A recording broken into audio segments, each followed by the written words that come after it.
My daughter, there's no way in hell she's going there. But with my sons, I hope they have a great time. And with women, alcohol poisoning. Oh yeah, Boys one a can wind year. up in a hospital That happens bed. everywhere. That's youth. Getting pregnant is much more harmful than having some uncomfortable sex and getting mugged. The women there are human garbage whose parents don't love them. Ultrasound, getting better every second. On time for my second guessing. Grab a mic, it's such a blessing. On time for my Illustrations of the columnist and broadcaster Milo Yiannopoulos and the journalist Rennie Edo-Lodge. They're in our central London studios for us this evening. Very good evening to you both.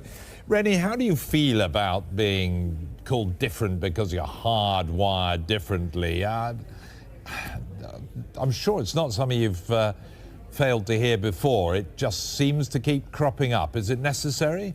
It's ridiculous. It's 50s thinking, you know. I mean, it's just so ridiculous, this biological determinism. Frankly, you know, interests and talent and, you know, passions for particular topics, subjects, sports, arts, whatever, like, they're not relegated to either gender, but unfortunately, because of some stereotypical thinking, often one gender is encouraged to pursue, you know, a sport or an art more so than the other. And actually, when you look at my colleague at the Telegraph, Radhika Saghani, she wrote a piece just this morning speaking to like young girls who play chess, and actually what she found out is that they're dropping out at the age of 12, probably because, you know, they're not encouraged, or, you know, there's an environment around that's telling them that it's not for them, it's not cool, etc., etc. So, you know, this hardwired brain stuff, like it's retrosexism. So, Milo Yiannopoulos, does it matter if men and women are wired differently, have different skills? No, it doesn't matter in the sense that they are equal but different, but it simply isn't true to say that there is no difference whatsoever between the aptitudes of men and women. And it is, without question, true that there are some biological differences between men and women, and we know that from our anatomy. But we also know it from experiments that we do on young children before they've had the opportunity to be socialized, the sorts of toys that they go for. And that holds true actually for other bits of the animal kingdom as well. Some of the reason why girls drop out of STEM subjects at college and chess clubs is because they keep losing. And one of the reasons they keep losing is that it does seem to be the case that chess as a game plays to some of the male intellectual virtues. And when Simon Baron-Cohen talks about these, the way he describes it is men are good at systematizing and women are good at empathizing. And there is some reason to suppose that that may have some basis in biology. It's very trendy these days to say that everything is socially determined, but that's not what the science says. And it's not either what common sense says, because if it were true, these days there would be a lot more representation of women in the sciences, in astrophysics, in philosophy, in mathematics, and in chess, but there isn't. So, Rennie, does that make sense? And does it really matter? I mean, should we just accept that we are slightly different, have different skills, pursue them, or should we all be striving to be as good as each other at everything? It seems really reductive, to be honest with you. I mean, if you look around at your, you know, male and female friends and families, you'll see a vast, like a huge wide variety and diversity in interests and talents and passions, right? And also I think that it's ridiculous to assume that the reason why one gender is overrepresented in a field is because the other gender is not quite up to it. I mean, often, you know, if a field is homogenous, right, which, as we can see, chess is homogenous, that also brings with it a culture that makes things unwelcoming for people who do not quite fit the bill. Like, it's so, you know, it's almost victim blaming in a way to suggest that the reason why there's an overrepresentation of a particular kind of person is because the other kind of person just isn't quite up to it. Like, it's ridiculous. If that was the case, you know, I mean, we don't live in a meritocracy, so it's nice to have these sort of... Folks, did you miss it?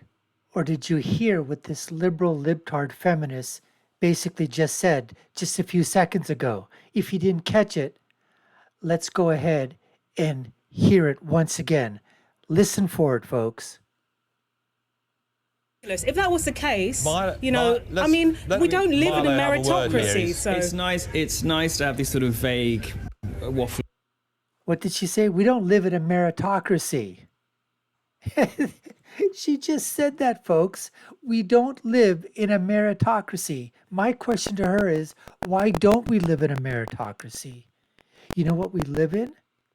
We live in a place in which victimhood is rewarded.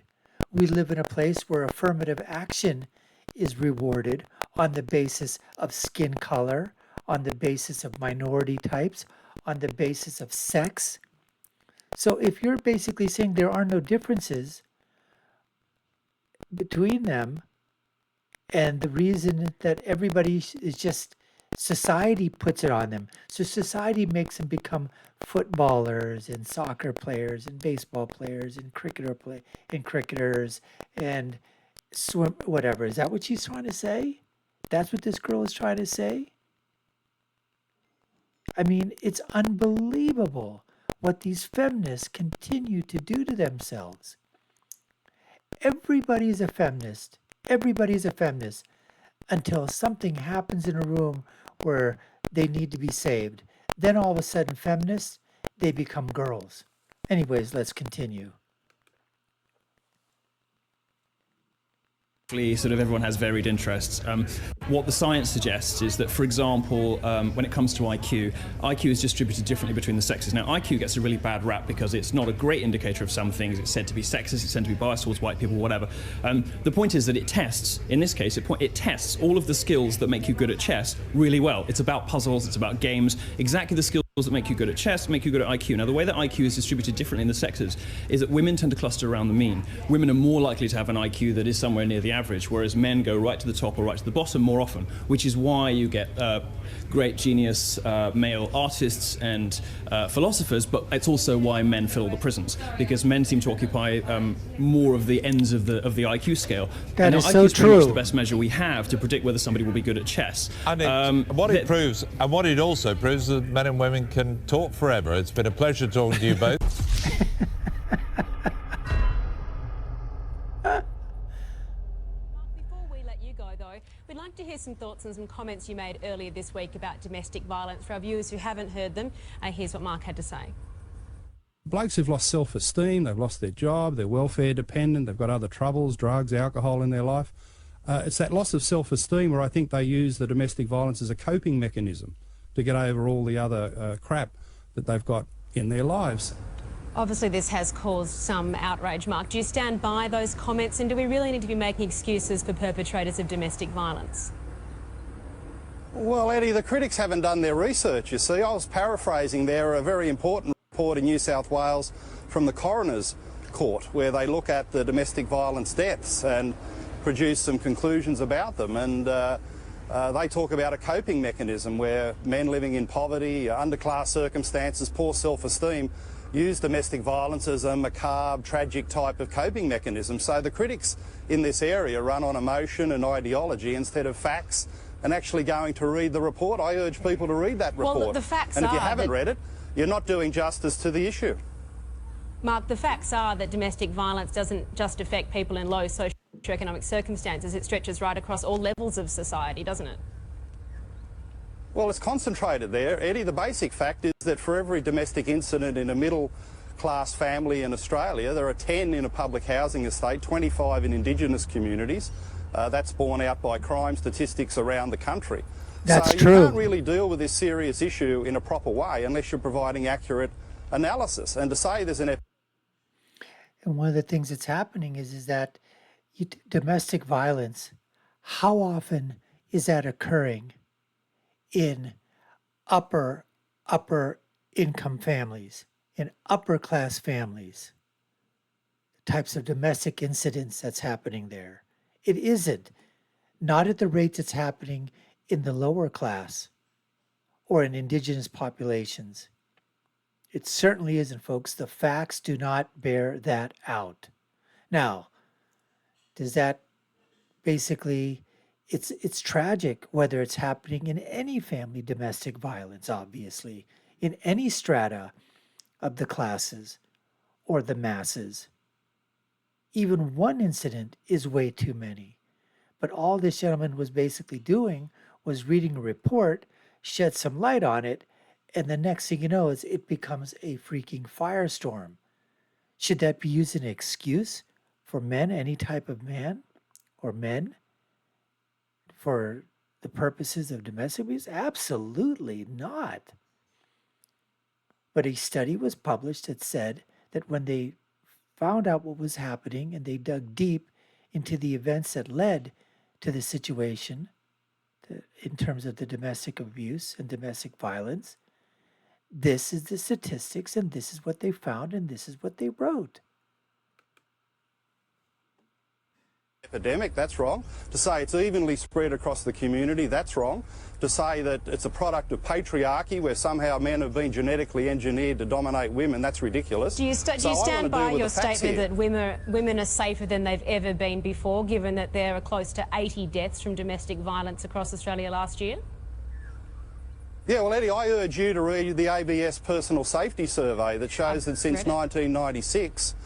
You have read it? Well, yeah. You'll notice that since 1996, the rate of domestic assault and incidents has come down according to that report. So you can only go by the official statistics rather than left-wing feminist hysteria. So you do believe that, in fact, Rosie Batty, from you, quote, causes more harm than good?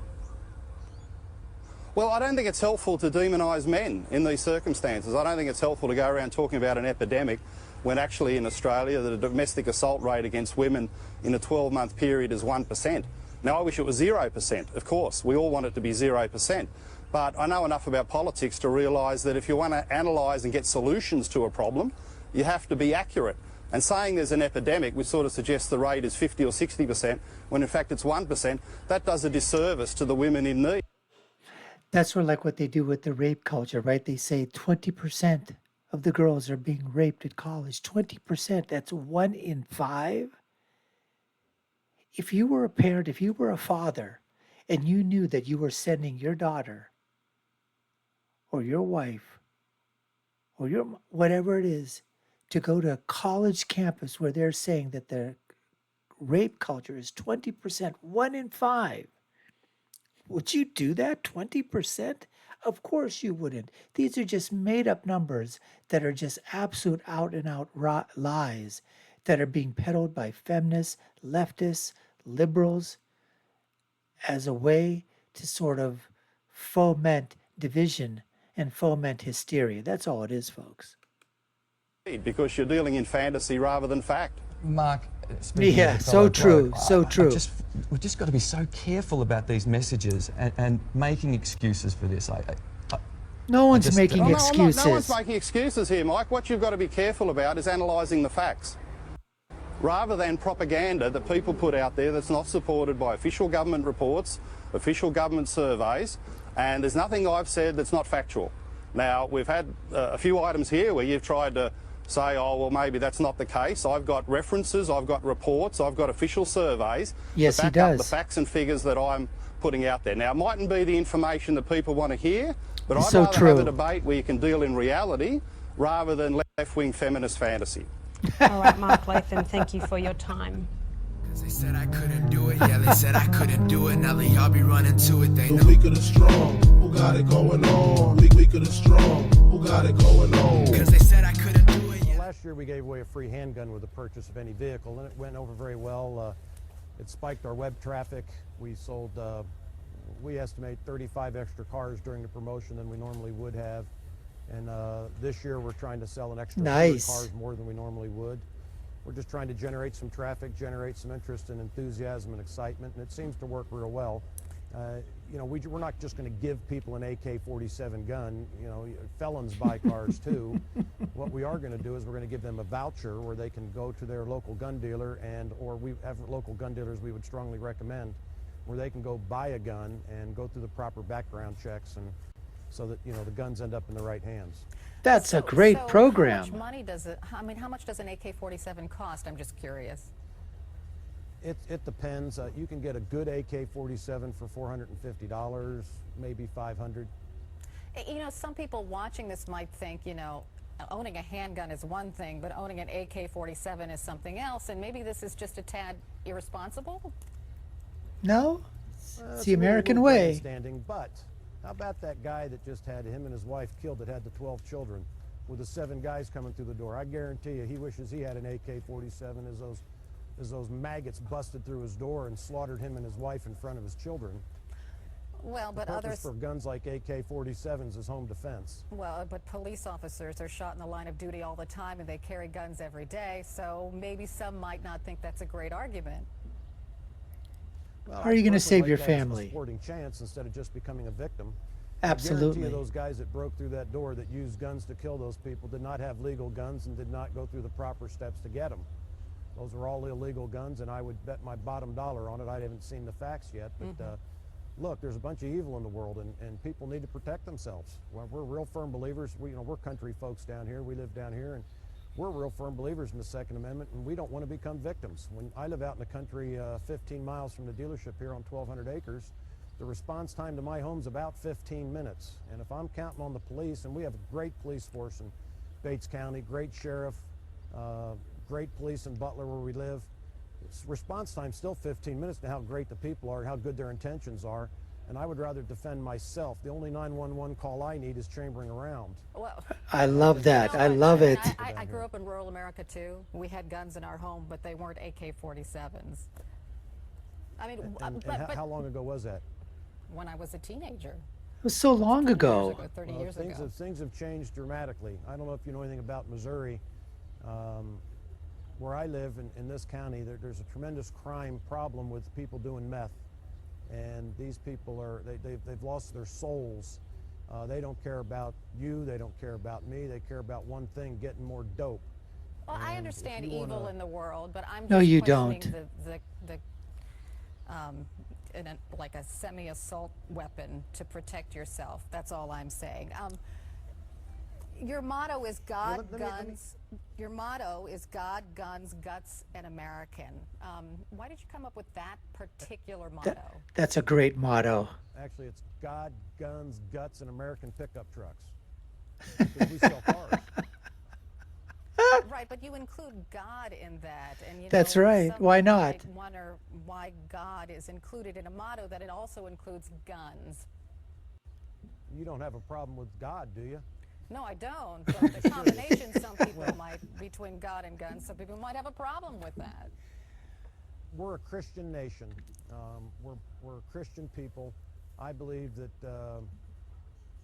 70–80%, I would guess, in this nation would classify themselves as Christians. I'd say 90% of the people in this country believe in God, whoever their God is, and to try and remove God from everything, I think is a huge mistake. That's not what I'm saying. I'm saying I don't think putting we God need in a motto that AK-47s also if more includes people. guns might be a little upsetting to some people. So who cares? You don't think Let them God be wants us to triggered. defend ourselves? I'm confused. You know. I don't know. I mean, I don't think I could God ask wants you the us to become question. You victims. know, we could do the what would Jesus do? Would he carry a gun? No, they didn't have guns back then, but I do believe he'd carry a sword if he needed it, but he was so powerful he didn't need any weapon. That is true. Thanks so much for joining us, Mr. Mueller. Man, that car dealer owner, oh, wow. Giving away an AK-47 if you come in and you buy a car or a truck. And they sold, what do you say, 35 to 40 extra cars and looking to do over 100? I mean, that's a great, great way of doing it. Like you said, is they give a voucher. It's not like they give the guns away on, when you buy the car. You get a voucher. You got to go in, go through the proper background checks, go through the law. And if you pass all the background checks, you got an AK-47 that they're giving you a voucher for. $450, take it out of their profits. That's a great way of doing things. God, guns, guts, an American, and a pickup truck. Unbelievable. That is so, that is great. I'm surprised that didn't make more news play, across the nation, other than just in Missouri or whatever. I think that's a great, great promotion. Anyways, folks, we appreciate you taking the time to watch. You've been watching the Dr. Nasser Shake Show. I've been your host. My name is Dr. Nasser. If you haven't done so already, subscribe to the channel, like, share, and follow us. Let us know what you think in the comments below. My final thought, as always, When you're right, you're right. And when you're left, you're wrong. Until next time, folks, take care and stay safe.